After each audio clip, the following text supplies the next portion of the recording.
డబ్బు, అనారోగ్యం, ఉద్యోగం, వ్యాపారం, అప్పులతో బాధపడుతున్నారా? మీకోసమే లాంచ్ యువర్ ఫ్యూచర్ ప్రోగ్రామ్.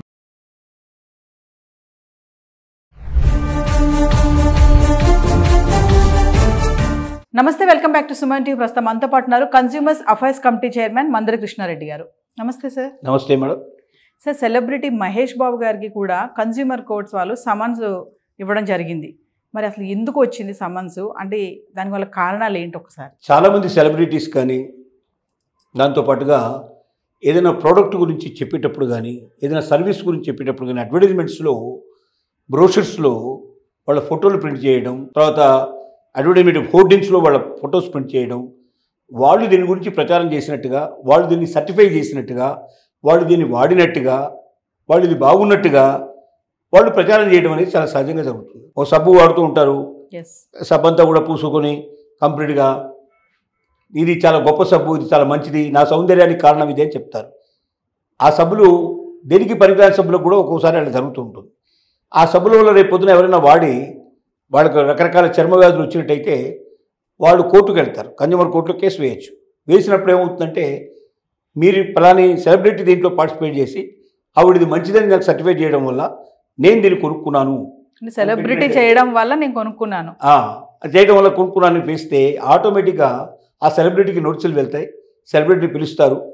మొత్తం చెప్పిందంతా దృష్టిలో పెట్టుకున్న తర్వాత ఆటోమేటిక్గా ఆవిడ వల్లనే ఈ ప్రోడక్ట్ ఇంత పోయింది, ఇంతమంది కొనుక్కోవాల్సిన పరిస్థితి పడింది, పనికిరాని ప్రోడక్టు, ఆ ప్రోడక్ట్ వల్ల నష్టాలు వస్తాయని తెలిసి కూడా, అంటే అది విషయం తెలుసుకోకుండానే, ఆ ప్రోడక్ట్ ఎలాంటిదో తెలుసుకోకుండానే దానికి సర్టిఫికేషన్స్ ఉన్నాయా లేదా, అన్ని రకాల పర్మిషన్స్ ఉన్నాయా లేదా అని తెలుసుకోకుండానే ఒకవేళ ప్రోడక్ట్ గురించి కానీ సర్వీస్ గురించి కానీ ఏ సెలబ్రిటీ అయినా ప్రచారం చేసినట్టయితే ఆ సెలబ్రిటీకి కూడా ఆ ప్రోడక్ట్ ఉత్పత్తిదారులతో పాటుగా, దాని పంపిణీదారులతో పాటుగా, దాన్ని అమ్మిన వాళ్ళతో పాటుగా, దాన్ని ప్రచారం చేసిన వాళ్ళని కూడా శిక్షలు, పెనాల్టీలు వచ్చేట్టుగా 2019లో చేసిన కన్జ్యూమర్ ప్రొటెక్షన్ యాక్టు చేంజెస్ చేశారు. దాంట్లో ఆ చేంజెస్ లోపల దీన్ని ఒక ప్రధానంగా తీసుకోవడం జరిగింది. అంటే ఉత్పత్తుల గురించి, సేవల గురించి ఇష్టం వచ్చినట్టుగా ప్రచారం చేస్తే కూడా వాళ్ళకి శిక్షలు, పెనాల్టీలు పడతాయనేటువంటి విషయం వాళ్ళకి తెలిస్తే ఎవరైనా ఏదైనా ప్రోడక్ట్ గురించి ప్రచారం చేసేటప్పుడు చాలా జాగ్రత్తగా అన్ని సర్టిఫికేషన్స్ ఉన్నాయా లేదా, పర్మిషన్స్ అన్నీ ఉన్నాయా లేదా,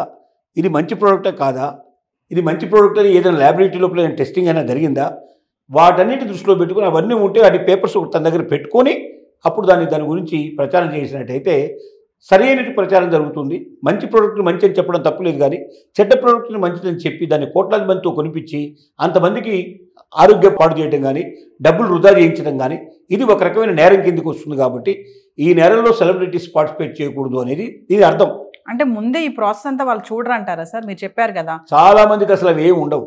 చాలా మంది సెలబ్రిటీస్ ఏంటంటే ఇంత డబ్బు ఇస్తారు, మీరు యాక్ట్ చేయాలంటే వస్తారు, వాడు ఏం చెప్తే ఆ డైలాగ్ వాడు చెప్పేస్తారు, పూర్తి చేసుకుని వెళ్ళిపోతారు, డబ్బులు వచ్చినాయి చూసుకుంటారు చాలా మంది. కానీ ఇవన్నీ చూడరు, అదేం ప్రోడక్ట్ ఏంటి ఏమి ఉండదు.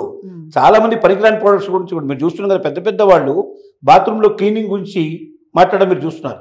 పెద్ద సెలబ్రిటీస్ వాళ్ళు 100 కోట్లు తీసుకునేటువంటి సెలబ్రిటీస్ ఒక బాత్రూంలో క్లీనింగ్ మెటీరియల్ గురించి చెప్తున్నారంటే, అంటే నేను బాత్రూమ్ తక్కువ అంచనా వేయలేదు, కానీ వాళ్ళకి అంత అవసరం లేదు.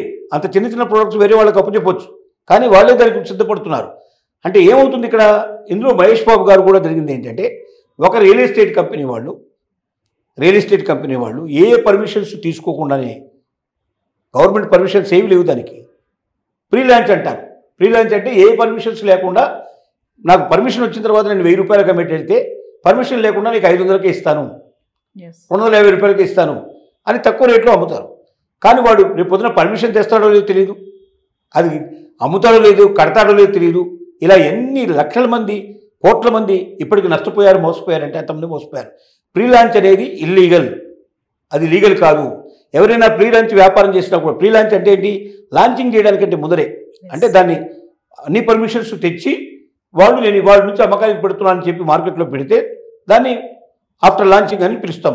ప్రీ లాంచింగ్ అంటే ఏంటి, ఏ పర్మిషన్స్ లేకుండానే, ఏమీ లేకుండానే ఓ ల్యాండ్ చూస్తారు, ఏదో ఒక 10% 5% వాడికి అడ్వాన్స్ కట్టేస్తారు, 1 లక్ష 2 లక్షలు 10 లక్షలు అడ్వాన్స్ కట్టేసి మిగతా డబ్బంతా కూడా నేను నెలలో చెల్లించి నీ దగ్గర తీసుకుంటాను, తర్వాత దీనికి పర్మిషన్స్ కోసం నేను అప్లై చేసుకుంటాను, పర్మిషన్స్ వచ్చిన తర్వాత నీకు కొంత కట్టుకుంటూ పోతానని చెప్పి వాడితో రియల్ ఎస్టేట్ వాళ్ళు చేసే పని ఇది. తీసుకున్నాక ఏం చేస్తారు, ఏ పర్మిషన్స్ తీసుకోకుండానే చెప్పేస్తాను.